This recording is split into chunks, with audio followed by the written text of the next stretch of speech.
નમસ્કાર દર્શક મિત્રો, સ્વાગત છે આપનું ગુજરાત ન્યૂઝ પોરબંદરમાં। હું છું આપની સાથે નેહા અટારા।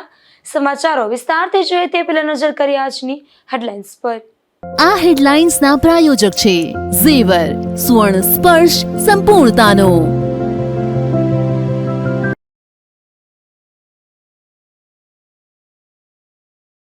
પોરબંદરમાં વરસાદી ઝાપટા પડતા શહેરમાં ઠંડકનો માહોલ।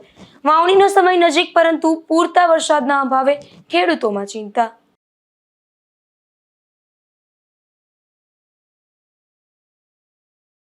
પોરબંદર જિલ્લામાં બેફામ ખનીજ ચોરી સામે તંત્ર ભર ઊંઘમાં।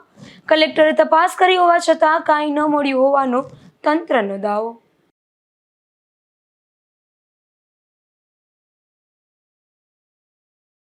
પોરબંદરમાં પુરુષોત્તમ માસ પૂર્ણ થતા ગોરમાનું કરાયું વિસર્જન। વિવિધ વિસ્તારમાંથી દરિયાકાંઠે મોટી સંખ્યામાં બહેનોની ભીડ।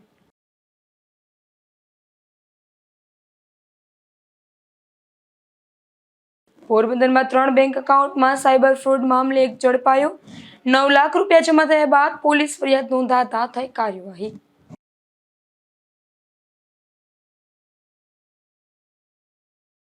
પોરબંદર જિલ્લામાં વરસાદી વાતાવરણ વચ્ચે વરસાદી ઝાપટા પડ્યા હતા। જિલ્લામાં વરસાદી વાતાવરણ વચ્ચે માત્ર વરસાદી ઝાપટા પડતા ખેડૂતો પણ ચિંતિત બન્યા છે। ત્યારે ગત વર્ષે આ દિવસોમાં વાવણી લાયક વરસાદ પડી ગયો હતો।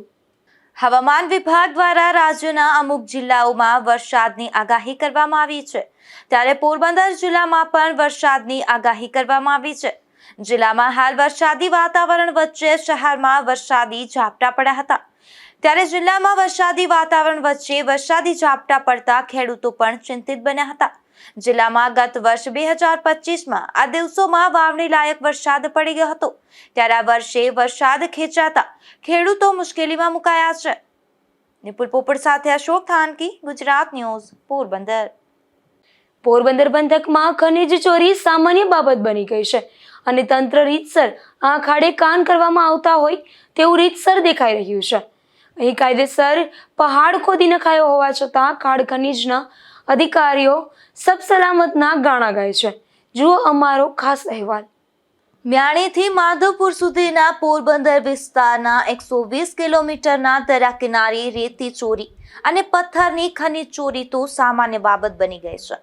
તંત્રની મીઠી નજર હેઠળ આ પ્રકારની ખનીજ ચોરીઓ ખુલ્લેઆમ થતી હોવાની અનેક રજૂઆતો પણ થઈ છે, પરંતુ આજે અમે આપને જે બતાવવા જઈ રહ્યા છે તે દરિયા કિનારાનો વિસ્તાર નથી, પરંતુ વનરાજાના વસવાટનો વિસ્તાર છે। આ છે બરડો ડુંગર। આપ આપના ટીવી સ્ક્રીન પર જે જોઈ રહ્યા છો તે ડુંગર લદાતાર બસ સ્ટેન્ડની પાછળ રામગઢ વિસ્તારમાં છે, જે સિંહોનું સંવર્ધન કેન્દ્રની બિલકુલ નજીક આવેલ છે। આપ રીતસર જોઈ શકો છો કે આ ડુંગર કેટલી હદે ખોદી નખાયો છે, જાણે આ ડુંગરનું નિકંદન કાઢી નાખવા માંગતા હોય તેવી મનસા ખનીજ ચોરોની રીતસરની દેખાઈ રહી છે અને આ અંગે સ્થાનિકોએ અનેક વખત રજૂઆતો પણ કરી છે, પરંતુ પોરબંદરના ખાણ ખનીજ વિભાગના અધિકારી પરમાર આજે પણ મીડિયા સમક્ષ કોઈ ઇનલીગલ ન થયું હોવાના અને સબ સલામત હોવાના ગાણા ગાય છે। સાંભળો એના જ મોઢેથી। પહેલા તો જણાવ કે લધાદાર જગ્યામાં કોઈ અમારી લીઝો નથી, પણ નિયર એરિયામાં રામગઢની અંદર એક લીઝ આવેલી છે। એમાં શું કહેવાય, મટીરિયલ ઉપાડવા માટેની જે તે વખતે પરમિશન આપેલી હતી। વધુમાં જણાવવાનું કે આ વિસ્તારમાં અમને લેખિત કે મૌખિક ટેલિફોનિક ફરિયાદો મળી, તો એ આધારે અમારી ટીમે તપાસ હાથ ધરી હતી। તપાસમાં એવી કોઈ ઇલીગલ માઇનિંગ એક્ટિવિટી તપાસ ટીમના ધ્યાને આવેલ નથી, પરંતુ ફરીથી અમે લોકો આ બાબતે ગંભીરતા દાખવીને ચકાસણી કરાવીશું કે ભાઈ એ વિસ્તારની અંદર કોઈ ખનન પ્રવૃત્તિ, ખોટી પ્રવૃત્તિ તો નથી ચાલતી। ખનન બાબતેની કોઈ જ માહિતી અત્રે મળી નથી। નહીં, અત્યાર સુધી કોઈ એવી કોઈ કમ્પ્લેન્ટ પણ નથી। રામગઢ વિસ્તારની અંદર એક લીઝ હતી, એની અંદર આપણે જે તે વખતે શું કહેવાય, લીઝ ધારકની રજૂઆતના આધારે જે જગ્યા ઉપર જે મટીરિયલ પડ્યું હતું એને ખાલી શું કહેવાય ખસેડવા માટે, એ પણ સરકારના જે પણ નીતિ નિયમો છે એ પ્રમાણે તમામ ચાર્જીસ ભરીને ખસેડવા માટેની મંજૂરી આપેલી। અમારી ટીમ ફરીથી મેં હમણાં જ જણાવી એવી રીતે ચકાસણી કરશે અને જે પણ એમાં નીકળશે ને એમાં કાર્યવાહી કરી। એ વિશે હું અત્યારે જ્યાં સુધી તપાસ ના થાય ત્યાં સુધી નહીં કહી શકું। એ વિગતો મારી પાસે નથી. પોરબંદર ખાણ ખનીજ વિભાગના અધિકારી પરમારના જણાવ્યા મુજબ અહીં કોઈ એજન્સીને નીચે પડેલી માટીનો મલબો હટાવવા અથવા તો લઈ જવા માટે લીઝ ફાળવવામાં આવેલ છે, પરંતુ આપ રીતસર જોઈ શકો છો કે નીચે રહેલી માટી લેવાના બદલે અહીં તો રીતસરનો ડુંગર ખોદી નાખવામાં આવ્યો છે. જો સ્થાનિકોની વાત માનીએ તો અહીં 24 કલાક આધુનિક મશીન મૂકી ખોદકામની કામગીરી ચાલી રહી છે.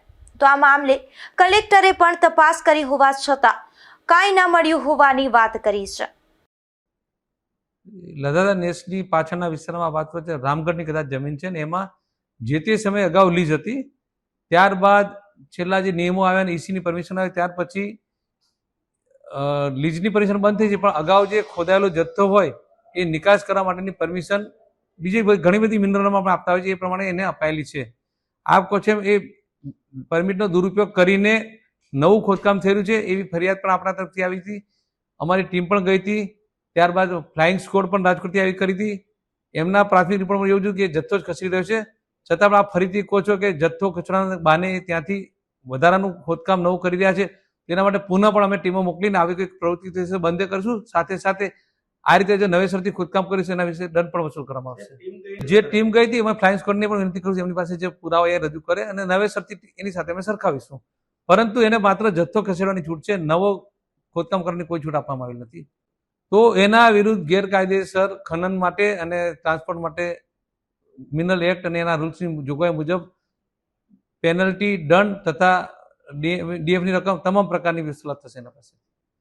લીઝ તો દરેક લીઝને એની સમયમર્યાદા હોય, ઘણાની પૂરી થતી હોય, જ્યારે આપીને મુજબ થતી હોય, પણ વચ્ચે જે નિયમો બદલાણા એ મુજબ પછી છેલ્લે ઈસીની પરવાનગી વગરની જે લીઝો હતી એમાં ખનીજ આપણા લાઇમસ્ટોનની હતી, બિલ્ડિંગ લાઇમસ્ટોનની હતી, ચોકની હતી, આ બધી ખનીજ હતી.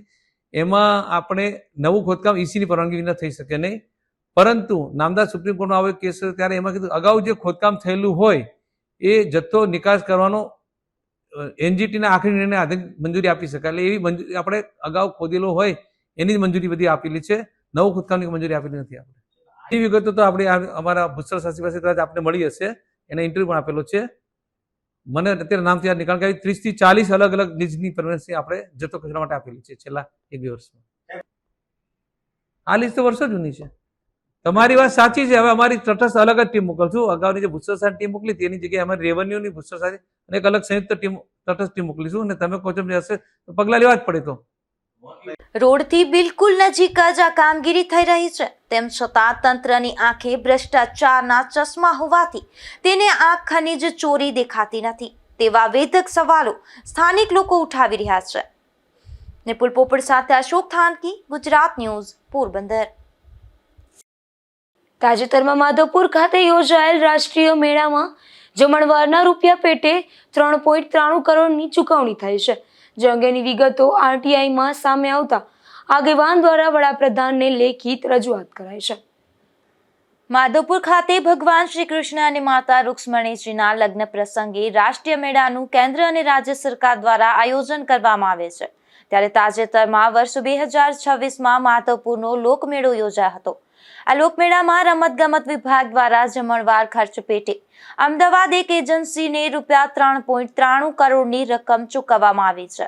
ત્યારે જમણવારનો માત્ર 80 લાખ જેવો ખર્ચ થતો હોવા છતાં મસમોટી રકમ ચૂકવવામાં આવી હોવાના આક્ષેપો કરી આગેવાન દ્વારા વડાપ્રધાનને લેખિત રજૂઆત કરી અને આ બિલ રોકાવવા અને તપાસ કરાવવા માંગ કરી હતી. આ વખતના જે માધવપુરના 2026ના લોકમેળામાં મેં આમ તો ગુજરાતના લગભગ 12 વિભાગો પાસેથી માહિતી માગેલી, પણ મને ગુજરાત સરકારના યુવક સાંસ્કૃતિક વિભાગ દ્વારા જે માહિતી પ્રાપ્ત થઈ છે એમાં જે મોટો ભ્રષ્ટાચાર એટલા માટે બહાર આવ્યો છે કે એની અંદર 4 કરોડ જેવો અંદાજિત ખર્ચ ભોજન અને ટ્રાન્સપોર્ટિંગમાં જે કરવામાં આવેલ છે અને આના બિલ પર રજૂ કરવામાં આવેલા છે. અને એ બિલની અંદર પણ જોઈએ તો પ્રવાસન વિભાગના જે નિવૃત્ત કર્મચારી છે નીરવ મુનશી કરીને એની જ આ પેઢી છે, અને એની અંદાજિત જે આ 3 કરોડ અને 93 લાખના જે બિલો રજૂ કરવામાં આવેલા છે એ હમણાં ચૂકવણીના ઓલા ઉપર છે. મીન્સ પોરબંદરના જિલ્લા યુવા અધિકારીને પણ એક પત્ર લખેલો છે કે આ તમામ બોગસ, જેમાં અંદાજે 60 થી 70 લાખની અંદર જે કામ થઈ જાય એ કામના બિલોની અંદર 3,93,000નો જે સ્ટેવલે હોસ્પિટલાઇઝ મેનેજમેન્ટને જે એની બિલ મૂકેલું છે. એટલે આ તાત્કાલિક રોકવા માટે મેં માનનીય મુખ્યમંત્રીશ્રીને પણ અરજી કરેલી છે અને જિલ્લા યુવા અધિકારી અને પોરબંદર કલેક્ટરશ્રીને પણ વિનંતી કરેલી છે કે આની અંદર મોટા ગોટાળા કરવામાં આવેલા છે. નીરવ મુનશી એ પ્રવાસન વિભાગના નિવૃત્ત ક્લાસ 1 અધિકારી છે અને એની જ પેઢી છે. એ સિવાયની પણ આપણે વાત કરીએ તો કલાકારોને 2 લાખમાં આવે. આપણે જે ગીતાબેન નાને જે છે 5,90,000 રૂપિયા એને ચૂકવેલા છે. અન્ય જે રાજ ગઢવીને છે તો રાજ ગઢવીને 4,90,000 ચૂકવણી કરવામાં આવેલી છે. આ તો માત્ર એક જ વિભાગ પાસેથી માહિતી મને પ્રાપ્ત થયેલી છે. અન્ય વિભાગોની અંદર પણ આમાં મોટો ભ્રષ્ટાચાર આચરવામાં આવેલો છે. અન્ય વિભાગોની પણ માહિતી પ્રાપ્ત થયે હું રાજ્યના મુખ્યમંત્રીને પણ જાણ કરવાનો છું. આ લોકમેળામાં આવેલ કલાકારોને પણ વધુ પડતી રકમ બિલમાં બતાવવામાં આવી હોવાના આક્ષેપો પણ કરવામાં આવ્યા છે. નિપુલ પોપટ સાથે અશોક થાનકી, ગુજરાત ન્યૂઝ, પોરબંદર. રણાવાવ શહેરમાં આજે બપોર બાદ આશરે 5 વાગ્યાના અરસામાં વાતાવરણમાં પલટો આવ્યો હતો, જેમાં ચોમાસાનું સિઝનનું પ્રથમ વરસાદી ઝાપટું નોંધાયું હતું. આ વરસાદી ઝાપટાને કારણે શહેરમાં ઠંડક પ્રસરી હતી અને લોકોને ગરમીમાંથી રાહત મળી હતી. પોરબંદરના દરિયામાં હાલ કરંટ વચ્ચે ચોપાટી ખાતે પ્રવાસીઓ દ્વારા જોખમી રીતે સેલ્ફી લેવામાં આવે છે અને સ્નાન કરવામાં આવે છે. ત્યારે ચોપાટી ખાતે સાવચેતીના બોર્ડ મૂકી દરિયામાં નાહવા પર પ્રતિબંધ મૂકવા માંગ ઉઠી છે. પોરબંદરમાં હાલ દરિયામાં કરંટ જોવા મળી રહ્યો છે અને લોટ જેવા મોજા ઉછળી રહ્યા છે. ત્યારે ચોપાટી ખાતે આવેલા પ્રવાસીઓ દરિયા નજીક સેલ્ફી લેતા અને સ્નાન કરતા નજરે ચડે છે. દરિયો તુફાની બન્યો છે અને તેની નજીક જવું પણ જોખમી છે. તેવા સમયે સેલ્ફી અથવા સ્નાન વેળાએ પ્રવાસીઓને દરિયાના મોજા પોતાની સાથે ખેંચી ન જાય અને કોઈ દુર્ઘટના ન સર્જાય તે માટે અહીં સાવચેતી માટેના બોર્ડ મૂકવા જરૂરી બન્યા છે. ગત વર્ષે પણ અહીં દરિયામાં તણાઈ જતા યુવાન મોતને ભેટ્યો હતો.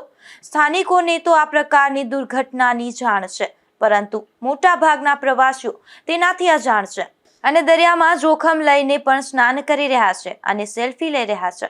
ચોપાટી ઉપરાંત રંગબાઈ અને માધવપુરના દરિયાકાંઠે મોટી સંખ્યામાં પ્રવાસીઓ ઉમટી પડતા હોય છે. તેવા સમયે ચોમાસાના સમયમાં દરિયા નજીક ન જવું અને દરિયાના પાણીમાં ઊભી રહી અને સેલ્ફી લેવી તે જોખમી છે તેવા સાઇનબોર્ડ મૂકવા માંગ ઉઠી છે. ભૂતકાળમાં માધવપુર અને કુચડીના દરિયામાં ડૂબી જવાના બનાવો પણ બન્યા છે. મુંબઈમાં ચોમાસાના સમયમાં વિવિધ બીચને જોખમી પોઈન્ટ તરીકે અલગ તારવી આ જગ્યા ઉપર સેલ્ફી લેવા કે વિડીયો ઉતારતા પર્યટકોને દરિયા કિનારાથી દૂર રાખવા પોલીસ બંદોબસ્ત ગોઠવવામાં આવે છે. ઉપરાંત દરિયા કિનારે સેલ્ફી પર પ્રતિબંધ મૂકવામાં આવે છે. તે રીતે પોરબંદરના પણ આવા જોખમી પોઈન્ટ ખાતે અમલવારી કરવા માંગ ઉઠી છે. નિપુલ પોપટ સાથે અશોક થાનકી, ગુજરાત ન્યૂઝ, પોરબંદર. પોરબંદરના અસ્માવતી ઘાટ પર ભક્તિમય માહોલ વચ્ચે ગોરમાનું વિસર્જન કરી પુરુષોત્તમ માસનું સમાપન કરાયું હતું, જેમાં મોટી સંખ્યામાં બહેનો ભક્તિભાવથી જોડાયા હતા. હિન્દુ પંચાંગ અનુસાર દર 3 વર્ષે આવતા પવિત્ર અધિક જેઠ માસ એટલે કે પુરુષોત્તમ માસનું ભક્તિભાવપૂર્વક સમાપન થયું છે. આ પવિત્ર માસ દરમિયાન ખાસ કરીને મહિલાઓ દ્વારા કાંઠાગોર એટલે કે ગોરમાની પૂજા કરવાનું અને દરરોજ સવારે પવિત્ર નદી કે જળાશયોમાં સ્નાન કરી વાર્તા વાંચન કરવાનું અનેરું મહત્વ છે. વિવિધ મંદિરોમાં આ માસ દરમિયાન ભક્તોની ભારે ભીડ જોવા મળતી હતી. અનેક વિસ્તારોમાં પવિત્ર પુરુષોત્તમ માસની ઉજવણી કરવામાં આવી હતી, જેમાં ગોરમાવડીનું પૂજન અર્ચન, પ્રસાદી અને આરતી સહિતના કાર્યક્રમો યોજાયા હતા. 1 માસ સુધી ગોરમાનું પૂજન અર્ચન કર્યા બાદ માસના અંતિમ દિવસે એટલે કે આ માસના દિવસે તેનું ભક્તિમય માહોલમાં વિસર્જન કરાયું હતું. મહિલાઓ દ્વારા કાંઠા ગોરમાની વિશેષ પૂજા અર્ચના કરી ભક્તિભાવપૂર્વક વિસર્જન કરાયું હતું. બહેનોએ જણાવ્યું હતું કે દર 3 વર્ષે આવતો આ પુરુષોત્તમ માસ એ પ્રભુ ભક્તિ, ઉપાસના અને આરાધના માટેનો શ્રેષ્ઠ મહિનો છે. આ માસ દરમિયાન કરવામાં આવતા પૂજા પાઠ અને ધાર્મિક કાર્યોનું અનેક ગણું પુણ્ય ફળ પ્રાપ્ત થાય છે. બહેનોએ આખો મહિનો એકત્રિત થઈ અને પૂર્ણ શ્રદ્ધા અને ભક્તિભાવ સાથે ગોરમાની સ્થાપના કરી દરરોજ પૂજન અર્ચન કર્યું હતું. મહિલાઓએ પરંપરાગત રીતે આંબોડું જાંબુડું રમી અને દરેક ધાર્મિક ગીતો ગાય અને ખૂબ જ આનંદ અને ઉલ્લાસ સાથે આ પર્વની ઉજવણી કરી હતી. દરરોજ સવારે તુલસી માતા અને પીપળાના વૃક્ષની વિશેષ પૂજા અર્ચના અને પરિક્રમા કરી હતી. વ્રતની પૂર્ણાહુતિના ભાગરૂપે મહિલાઓનું ગ્રુપ માથે ગોરમાની ટોપલી ધારણ કરી ઢોલ નગારાના નાદ સાથે અસ્માવતી ઘાટ ખાતે પહોંચ્યું હતું અને શાસ્ત્રોક્ત વિધિ અનુસાર ગોરમાનું વિસર્જન કરાયું હતું. અમારું ગ્રુપ છે જીનપ્રેસ મિત્ર મંડળ. સર્વે ગોપીઓ અમે ધામે ધૂમે પુરુષોત્તમ માસનું પૂજન, કથા, કીર્તન આખો મહિનો સરસ અમે રાત્રે કીર્તન ભજન કરીએ અને આ મહિનામાં જેટલું આપણે કરી શકીએ એટલું અધિક ને અધિક પુણ્યશાળી છે. અમે સર્વે ગોપીઓ એક સાથે અને અમે જો અમારા ગોરમાં પણ જાતે બનાવેલા છે. કેટલા સુંદર લાગે છે. પુરુષોત્તમ માસમાં છે એ 3 વર્ષે એકવાર આવે છે. એને અધિક માસ પણ કહેવાય અને માઘ માસનો મહિનો પણ કહેવાય છે. એટલે આમાં છે આપણે દાન પુણ્ય બેની ભાણેજ બધાને આપણે જમાડીએ તો અધિકમાં અધિક ઘણું પુણ્ય મળે છે. એટલે 100 યજ્ઞનું જે પુણ્ય કર્યું હોય એ આ 1 મહિનામાં આપણે કરીએ એ મળે છે આપણને. અમે છે જો તુલસીનો ક્યારો બોલીએ છીએ, આંબુડું જાંબુડું કરીએ છીએ, કમર વલણું કરીએ, સર્વે ગોપીઓ રાસ રમીએ, કીર્તન કરીએ, ભજન કરીએ, પીપળા અને તુલસી દેવની સાથે પૂજા પણ કરીએ. અમારે સવારે 1.5-2 કલાક વહી જાય પણ અમને ખબર નથી પડતી. હવે આ પુરુષોત્તમ માસ પૂર્ણ થયો એટલે અમને પણ દુઃખ થાય છે કે કેવી રીતે બધી સર્વે ગોપીઓ ભેગું થશે. મારું નામ પૂનમ સુરાણી છે. પુરુષોત્તમ માસ દર 3 વર્ષે આવે છે અને તેને ભક્તિ ભાવનો મહિનો છે. આ એનો જેમાં આપણે પૂજા પાઠ કરીએ છીએ એનું 3 ગણું પુણ્ય મળે છે. અમે આજે શ્રદ્ધાથી ગોરમાં પધરાવા આવ્યા છીએ. અમે આખો મહિનો ગોરમાની પૂજા અર્ચના કરી છે, તેને ભક્તિ ભાવપૂર્વક પૂજન કર્યું છે અને આંબુડું જાંબુડું કરીને ખૂબ એનો આનંદ માણ્યો છે. એટલે પુરુષોત્તમ માસ અત્યંત ફળદાયી છે અને હું તો કહું તો દરેક બહેનોએ પુરુષોત્તમ માસનો મહિનો પૂજા ભક્તિ ભાવ કરવો જોઈએ અને તેની અર્ચના કરી અને અનેક ગણું પુણ્ય પ્રાપ્ત કરવું જોઈએ. અસ્તુ. અમે અસ્માવતી ઘાટે પધરાવા આવ્યા છીએ અને આટલી બહેનો સાથે અમારું ગ્રુપ છે અને શક્તિધામ સોસાયટીમાંથી આવીએ છીએ. આ કાર્યક્રમમાં વિવિધ વિસ્તારમાંથી મોટી સંખ્યામાં બહેનો ઉમટી પડ્યા હતા અને અસ્માવતી ઘાટ ખાતે અનેરો ભક્તિમય માહોલ રચાયો હતો. નિપુલ પોપટ સાથે અશોક થાનકી, ગુજરાત ન્યૂઝ, પોરબંદર. પોરબંદરના કીર્તિ મંદિર પાછળ આવેલ શ્રી રામ મંદિર ખાતે અનોખો ભક્તિ યજ્ઞ ચાલી રહ્યો છે, જેમાં 5 દાયકા કરતાં પણ વધુ સમયથી ભક્તો દ્વારા સુંદરકાંડના પાઠનું નિયમિત આયોજન કરવામાં આવે છે. સુંદરકાંડ એ રામચરિત માનસનો 5મો કાંડ છે અને હિન્દુ ધર્મમાં તેની અત્યંત પવિત્ર અને કલ્યાણકારી માનવામાં આવે છે. આ કાંડ મુખ્યત્વે હનુમાનજીના પરાક્રમ, ભક્તિ, બુદ્ધિ અને સમર્પણનું વર્ણન કરે છે. એક માન્યતા મુજબ હનુમાનજીનું એક નામ સુંદર હતું. બીજી માન્યતા પ્રમાણે આ કાંડમાં વર્ણવાયેલા પ્રસંગો, ભક્તિ, પરાક્રમ અને પરિણામ બધું જ સુંદર હોવાથી તેને સુંદરકાંડ કહેવામાં આવે છે. ઘણા ભક્તો મંગળવાર, શનિવાર અથવા વિશેષ ધાર્મિક પ્રસંગોએ સુંદરકાંડનો પાઠ કરે છે અને તેને સંકટમોચન પાઠ તરીકે પણ માને છે. એક એવી પણ માન્યતા છે કે સુંદરકાંડના પાઠથી મનમાં આત્મવિશ્વાસ, હિંમત અને સકારાત્મકતા વધે છે તેમજ જીવનમાં આવતી મુશ્કેલીઓ, ભય અને નિરાશા દૂર થાય છે. ત્યારે અનેક સ્થળોએ આ પાઠનું પઠન થયું છે, જેમાં પોરબંદરના કીર્તિ મંદિર પાછળ આવેલા ડાયા ભગત સ્થાપિત શ્રી રામ મંદિર ખાતે છેલ્લા 50 વર્ષથી દર મંગળવારે સુંદરકાંડનો પાઠ કરવામાં આવે છે. અત્યારે કીર્તિ મંદિરની પાછળ જે રામ મંદિર આવેલું છે ત્યાંથી અમે દયારામભાઈ ગોંડલિયા જે માજી પ્રોફેસર હતા સાયન્સ કોલેજમાં, એમના નેજા હેઠળ આ મંદિરમાં અમે વર્ષોથી પાઠ દર મંગળવારે કરીએ છીએ અને તમામ ભાવિક ભક્તો, ભાઈઓ બહેનો અહીંયા હાજરી આપે છે અને કોઈ પણ વ્યક્તિનું આમંત્રણ હોય તો એમના ઘરે પણ પાઠ કરવામાં આવે છે.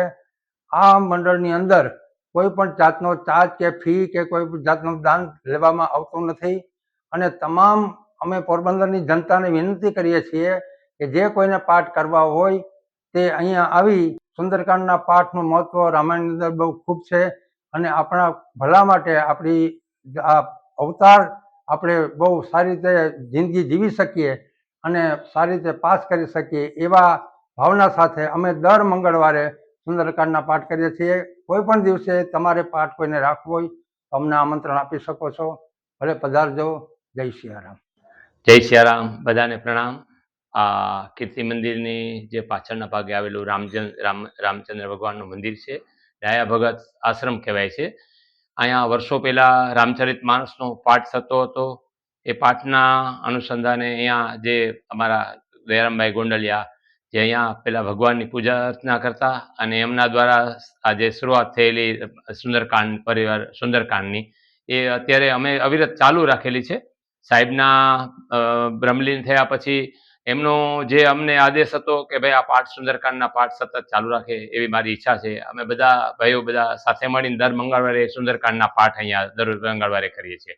એ સિવાય બીજું કે અમે કોઈ પણ પરિવારને ઘરે કોઈ પણ વખતે ક્યારેક સુંદરકાંડના પાઠ રાખવા હોય તો અમે બધા નિઃશુલ્કમાં જઈએ છીએ. કોઈ પણ જાતનો ચાર્જ પણ લીધા વગર એક પણ ફક્ત અહીંયા આવીને એક વખત આશ્રમે આવીને એક વખત એને આમંત્રણ આપવા માટે ભગવાનને આમંત્રણ આપવા માટે આવવું પડે કે આવીને એ આમંત્રણ આપી જાય પછી એમના ઘરે અમે સુંદરકાંડના પાઠ કરવા જઈ શકીએ. અમે મંગળવારને દિવસે અમે અમારો એક જ ધ્યેય છે કે દર મંગળવારે બધા સાથે મળી અમે સુંદરકાંડનું પાઠનું દર મંગળવારે કરીએ છીએ. અહીંયા જે કોઈ ભાઈ બહેનને ઈચ્છા હોય અહીંયા આવવાનું હોય એ 9 વાગે દર મંગળવારે સુંદરકાંડના પાઠમાં આવી શકે. બધા જરૂરથી પધારે અને કોઈને ઘરે રાખવો એ પણ રાખી શકે. એ પણ અમે આવી શકીએ બધાને ઘરે. બસ અસ્તુ. જય સિયારામ. પ્રણામ. સુંદરકાંડ પાઠનું એક વિશેષ મહત્વ એ પણ છે કે આ પાઠ કરવા માટે કોઈ પણ જાતના મુહૂર્ત કે ચોઘડિયા જોવા પડતા નથી તેમજ કોઈ પણ વિશેષ પૂજા વિધિ પણ કરવી પડતી નથી, જેને લઈને કોઈ પણ સમયે તથા કોઈ પણ જગ્યાએ ભક્તો સુંદરકાંડની ભક્તિ કરી શકે છે. નિપુલ પોપટ સાથે અશોક થાનકી, ગુજરાત ન્યૂઝ, પોરબંદર. પેસેન્જર વિહોણા પોરબંદર એરપોર્ટ પર પેસેન્જર સુવિધા દિવસની ઉજવણી કરવામાં આવી છે, જેમાં એરપોર્ટ પરિસરમાં બ્લડ ડોનેશન કેમ્પનું પણ આયોજન કરાયું હતું. સમગ્ર ભારતમાં 15 જૂનના રોજ પેસેન્જર સુવિધા દિવસની ઉજવણી કરવામાં આવે છે. આ અંતર્ગત પોરબંદર એરપોર્ટ પર પણ કર્મચારીઓ અને વિવિધ હિસ્સેદારોની ભાગીદારીથી વિવિધ કાર્યક્રમોનું આયોજન કરવામાં આવ્યું હતું.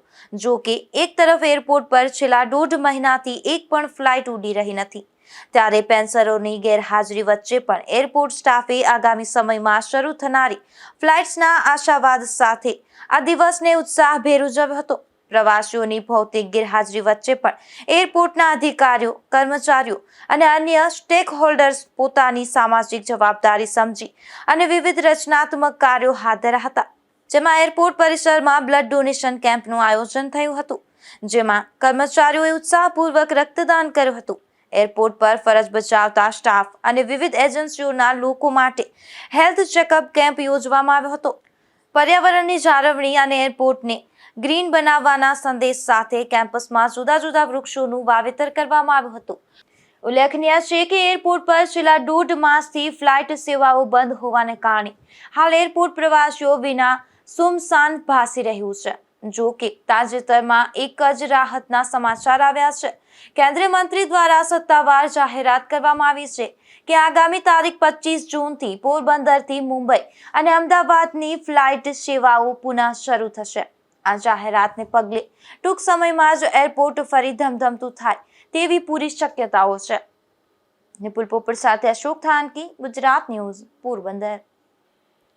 પોરબંદરમાં રામાનંદી સાધુ સમાજના તેજસ્વી વિદ્યાર્થીઓ અને જ્ઞાતિ વિકાસમાં યોગદાન આપનાર મહાનુભાવોનું સન્માન સમારોહ યોજાયો હતો, જેમાં પોરબંદર રામાનંદી યુવા સેના સમિતિ અને રામાનંદી મહિલા શક્તિ સેના દ્વારા યોજાયેલા આ કાર્યક્રમમાં મોટી સંખ્યામાં જ્ઞાતિજનોએ હાજરી આપી હતી. આ કાર્યક્રમ અંતર્ગત ધોરણ 1 થી 12 સુધીના અભ્યાસમાં સારું પ્રદર્શન કરનાર વિદ્યાર્થીઓને શ્રી સરસ્વતી જ્ઞાન સાધના વિદ્યાર્થી સન્માન એનાયત કરવામાં આવ્યું હતું. સાથે જ જ્ઞાતિના વિકાસ માટે નોંધપાત્ર યોગદાન આપનાર 3 કર્મનિષ્ઠ જ્ઞાતિ રત્નોનું પણ સન્માન કરવામાં આવ્યું હતું. આ પ્રસંગે આનંદ ભાષ્ય જગતગુરુ શ્રી રામાનંદાચાર્ય આચાર્ય સ્વામી શ્રી સર્વેશ્વરાચાર્યજી મહારાજ વિશેષ ઉપસ્થિત રહ્યા હતા અને આશીર્વચન પાઠવ્યા હતા. ઉપરાંત રામદેવભાઈ મોઢવાડિયા, ત્રિભુવનદાસ બાપુ, ડોક્ટર ઉર્વશીજી દવે મુરારી તેમજ પોરબંદર રામાનંદી સાધુ સમાજના પ્રમુખ વિનોદભાઈ કુબાવત સહિતના આગેવાનો હાજર રહ્યા હતા. સમાજમાં શિક્ષણ પ્રત્યે જાગૃતિ અને યુવા પેઢીને પ્રોત્સાહન આપવાના ઉદ્દેશ્ય સાથે યોજાયેલા સન્માન સમારોહમાં સફળતાપૂર્વક સંપન્ન થયો હતો. સમાજમાં શિક્ષણ પ્રત્યે જાગૃતિ અને યુવા પેઢીને પ્રોત્સાહન આપવાના ઉદ્દેશ સાથે યોજાયેલ આ સન્માન સમારોહ સફળતાપૂર્વક સંપન્ન થયો હતો. નિરૂભાઈ નિમાવત, ગુજરાત ન્યૂઝ, બગવદર.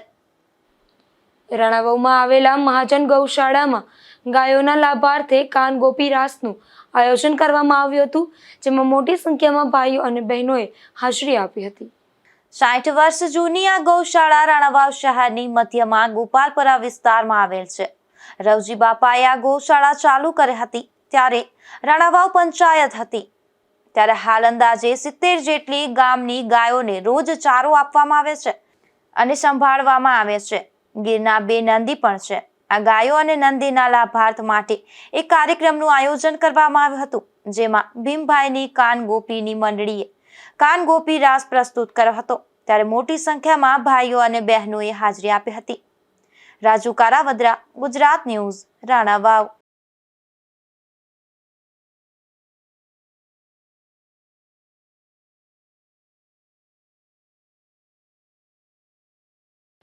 પોરબંદરમાં 3 બેંક એકાઉન્ટમાં સાયબર ફ્રોડના 9 લાખ રૂપિયા જમા થયા હતા, જેમાં 7 જેટલી સાયબર ફ્રોડની ફરિયાદના પૈસા રાજકોટ રહેતા શખ્સે સગેવગે કરી દીધા છે. જે અંગે ફરિયાદના આધારે પોલીસે આરોપીને ઝડપી લીધો છે.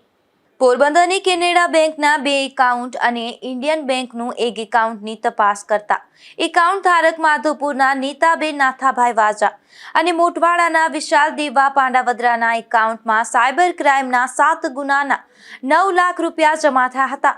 તેથી આ અંગે તપાસ કરતા એવું જાણવા મળ્યું હતું કે નીતાબેન નાથા વાજા અને વિશાલ દેવા પાંડાવદરા બંને પતિ પત્ની છે અને નીતાબેનના સંબંધી ભાઈ રાજકોટ રહેતા રવિરાજ ધીરુ રાઠોડ છે, જેને નીતા અને વિશાલ પાસેથી ધંધાના બહાને બેંક એકાઉન્ટના બદદાનતથી મેળવી અને પોતાના આર્થિક ફાયદા માટે આ બેંક એકાઉન્ટનો સાયબર ફ્રોડના નાણાં માટે ઉપયોગ કરી 9 લાખ રૂપિયા એટીએમ, ચેક અને વિથડ્રોલ માધ્યમથી ઉપાડી અને સગેવગે કરી નાખતા ગુનો દાખલ થયો છે. ત્યારે રવિ રાઠોડની કીર્તિ મંદિર પોલીસે વિશાલ પાંડાવદરાની હત્યાના પ્રયાસ મામલે ધરપકડ કરી હતી. ત્યારબાદ હવે તેના પર સાયબર ક્રાઇમ અંતર્ગત પણ ગુનો નોંધાયો છે. નિપુલ પોપટ સાથે અશોક થાનકી, ગુજરાત ન્યૂઝ, પોરબંદર. કુતિયાણામાં જાહેર પીર નજીકથી એક શખ્સ દેશી દારૂ સાથે ઝડપાયો છે, જેમાં પોલીસે હમદપરાના કારા વિરમભાઈ કેશવાલા નામના આ શખ્સને દેશી દારૂ સાથે ઝડપી લીધો હતો અને કાર્યવાહી હાથ ધરી હતી. રાણાવાવમાં બોરાસર સીમ તરફ જતા રસ્તેથી દેશી દારૂ ઝડપાયો છે, જેમાં પોલીસે ધ્રુપકાનેશના વીરા આવડા ચાવડા નામના શખ્સને દેશી દારૂના જથ્થા સાથે ઝડપી લીધો હતો અને આ દારૂનો જથ્થો આપનાર રાણા આવડા ચાવડા સામે પણ પોલીસે કાર્યવાહી હાથ ધરી હતી. માધવપુર ગામથી વિરમગામ તરફ જતા રસ્તેથી દેશી દારૂ ઝડપાયો છે, જેમાં પોલીસે વેલવાડી વિસ્તારમાં રહેતા સુરેશ મેરામણ ભૂતિયા નામના આ શખ્સને દેશી દારૂ સાથે ઝડપી લીધો હતો અને કાર્યવાહી હાથ ધરી હતી.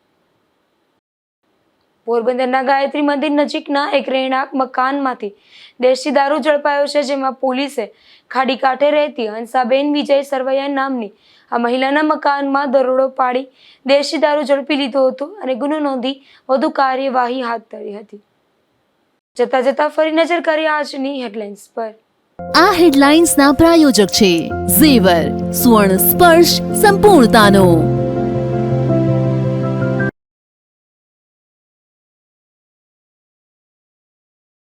પોરબંદરમાં વરસાદી ઝાપટા પડતા શહેરમાં ઠંડકનો માહોલ. વાવણીનો સમય નજીક, પરંતુ પૂરતા વરસાદના અભાવે ખેડૂતોમાં ચિંતા.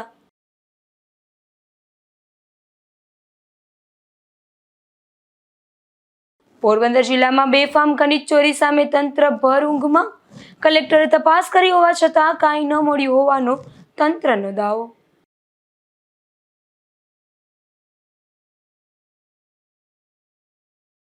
પોરબંદરમાં પુરુષોત્તમ માસ પૂર્ણ થતા ગોરમાનું કરાયું વિસર્જન. વિવિધ વિસ્તારમાંથી દરિયાકાંઠે મોટી સંખ્યામાં બહેનોની ભીડ.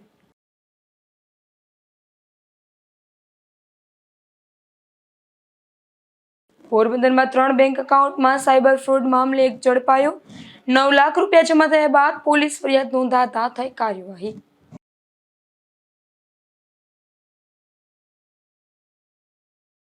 ફરી મળીશું આવતીકાલે આ જ સમયે ગુજરાત ન્યૂઝ પોરબંદરમાં નવા સમાચારો સાથે. ત્યાં સુધી રજા આપશો. નમસ્કાર.